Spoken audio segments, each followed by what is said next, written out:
Oi, tudo bem com você? Eu espero que sim, eu espero que esteja tudo bem com você. E nesse momento nós vamos continuar o nosso estudo, ainda no livro de João, capítulo 20 agora. Lembrando que nós estamos encerrando este livro, né? É o penúltimo capítulo desse livro. E muita coisa aconteceu diante desses estudos, mas para a glória de Deus permanecemos firmes. Eu quero convidar você a ser uma pessoa que estude bem a palavra de Deus. É maravilhoso quando nós temos um tempo, que tiramos um tempo para nos dedicarmos à oração e à leitura da palavra. É muito importante vivermos em uma vida de devoção, uma vida diária de oração e uma vida diária de estudo da palavra de Deus. E eu quero convidar você a fazer parte também desses estudos, né? Desse momento com Deus. Tirar um tempo para aprender, fazer o seu devocional diariamente com o Senhor. Como a nossa vida, ela se transforma, como nos tornamos pessoas diferentes quando estudamos e aplicamos a palavra de Deus diariamente na nossa vida.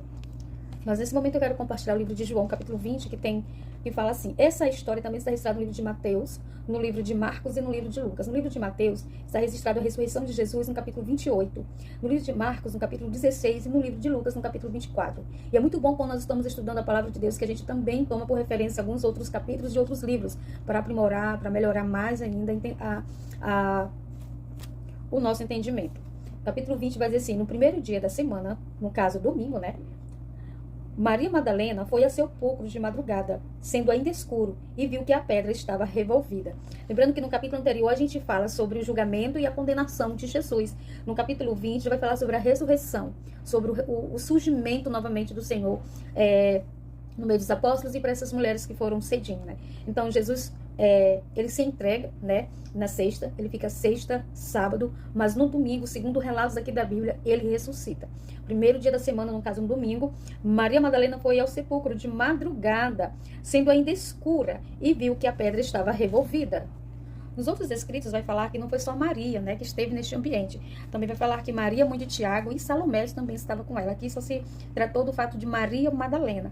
Mas o mais importante da história é que dentro desse processo todo, sempre há pessoas que ficam ali para ver os resultados de tudo até o final. Não sai. Foi o que aconteceu com essas mulheres. Elas ficaram até o final ao lado do Senhor Jesus. Elas não abandonaram, mesmo depois de mortos. Elas queriam ser útil para o seu mestre. Mesmo depois que ele já estava sepultado, ainda assim, né, por questão de costumes deles na época, elas ficaram, elas guardaram o sábado, permitindo que tudo acontecesse de acordo com a lei, não quebraram a lei, mas ficaram ali quietinhas, mas no outro dia, ainda no escuro, na madrugada, antes do sol raiar, elas estavam lá para serem úteis ao seu mestre. E o que eu aprendo com isso?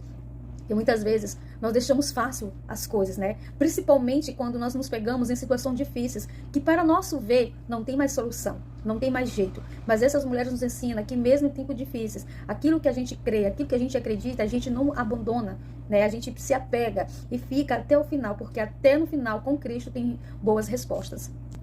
Então você vê aqui que Maria Madalena foi ao sepulcro de madrugada, e sendo ainda escuro, e viu que a pedra estava revolvida. Jesus precisava que a pedra fosse revolvida para ele poder sair de lá dentro? Não. Porém, precisava que alguém visse que realmente tudo aconteceu, né? Então, a retirada da pedra era para que as pessoas vissem que ele havia ressuscitado. Não tinha necessidade dele afastar a pedra para que ele pudesse sair, porque ele era o Todo-Poderoso. Ele tinha seus meios espirituais de fazer isso. Mas ele quis que todos vissem que verdadeiramente houve um milagre naquele lugar. Deus havia ressuscitado Jesus. Então, no versículo 2 vai dizer assim: então correu e foi ter com Simão Pedro e com outros discípulos a quem Jesus amava, e disse-lhe: tiraram do sepulcro o Senhor e não sabemos onde o puseram. Esse outro discípulo a qual Jesus amava se trata de João, né? O mesmo autor do livro. João é o discípulo amado. Ele mesmo fala essas palavras, o discípulo amado. Então ela foi até Pedro e João e falou, né, que houve alguma coisa ali estranha que havia acontecido. E olha o relato dela: tiraram do sepulcro o Senhor, ou seja, não sei quem, não sei o que aconteceu, não sei o que houve, mas chegando lá as coisas não estavam como era para estar. Ele não estava lá, a pedra foi revolvida e não sabemos aonde o puseram. E foi assim que ela termina: e não sabemos onde o puseram. Versículo 3 vai dizer: saiu, pois, Pedro e outro discípulo e foram ao sepulcro, né? E ambos corriam junto, mas o outro discípulo correu mais depressa do que Pedro, chegou primeiro ao sepulcro. Então você vê que esses dois versículos, versículo 3 e versículo 4, vai dizer que Pedro e João correm, né? Vai dizer que o outro discípulo é João. Então, mas João corre e pega a frente, né? Talvez seja porque ele fosse mais jovem, tinha mais vigor.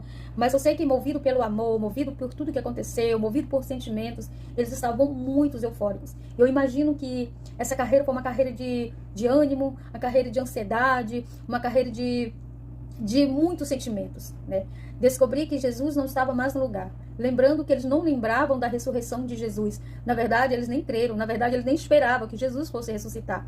Embora Jesus anunciasse várias vezes a ele do que iria acontecer, e tudo que Jesus falou que iria acontecer, havia acontecido, mas em um certo momento, talvez seja por causa da angústia, por causa da opressão, por causa da perseguição, eles não lembravam que no terceiro dia o Senhor iria ressurgir novamente.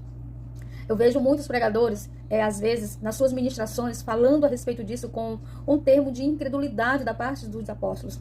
Mas a gente vai entender, eu pelo menos entendo, né, no meu humilde entendimento, que tudo era novo para os discípulos. Jesus era uma novidade em tudo. Tudo que Jesus falava, fazia, agia, era uma novidade. Não era costume daquela época ver um morto ressuscitar, ver um leproso ser curado através de um milagre, ver tantas coisas, tantas maravilhas acontecerem. Eles não eram acostumados, não existia isso. O próprio cego, aonde Jesus curou, o cego lá do tanque de Siloé, ele fala sobre isso. Nós nunca vimos um cego ver. Então são coisas que eles não eram acostumados, eles não tinham costume dessas coisas. Tudo era novo. Então eles estavam aprendendo a ter fé com as situações que iam no decorrente do tempo. Jesus falava sobre a fé, eles não conheciam a fé, até que eles passassem por situações que dependia que eles crescem. E eles iam crendo de acordo com os ensinamentos. Eles não sabiam nem orar.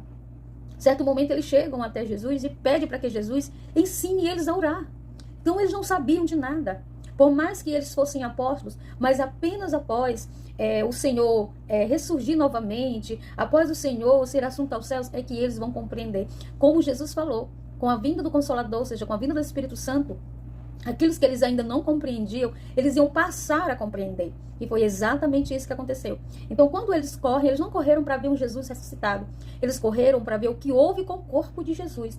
E isso nós vamos entender no decorrer do estudo.